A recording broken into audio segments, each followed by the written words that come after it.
Now, when you start using functions, you'll soon find there's an awful lot of them, and very few people know how to use all of them.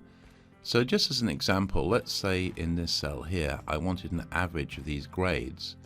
Then what I can do is I can click on the Formulas tab here, and if I'm not quite sure how to average these up, what I can do is click here where it says Insert Function, and just go and search for something. So in this case, even though it's actually listed down there, so I'll type in average and click on the Go button.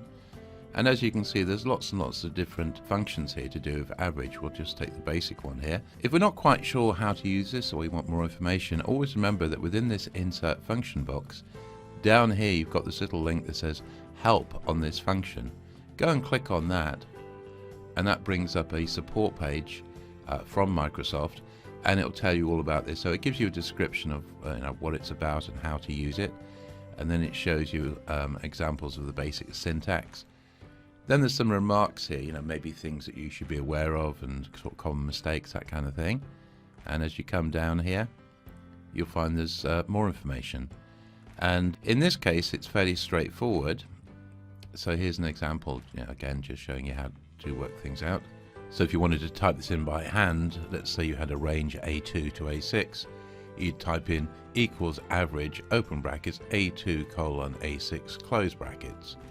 As we'll see with functions, as you're probably already aware, you don't necessarily have to remember all the syntax. You can get the system to help you, but these are just examples. So as I say, any functions you're not really that familiar with, what you can always do, as I say, I'll just close this down, is click here and get more help. Now in this particular case, if I just come out of this, if we do that again from scratch, so let's say I don't know how to do the average there, I would go to here, type in a description, or maybe just a word like the word average, then click on Go here. That would bring up the most appropriate one, but it'll also give you other alternatives.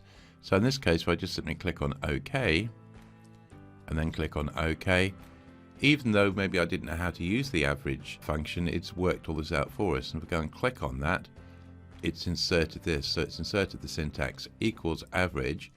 Then it's looked at this range F5 to F8, and there's the average result there. So I would encourage you to go and use that function a lot. Go and check out some of the other functions, even functions that you may be familiar with. Go and get some help, and you might find there's some extra bits and pieces you weren't familiar with that will maybe make your life easier in the future.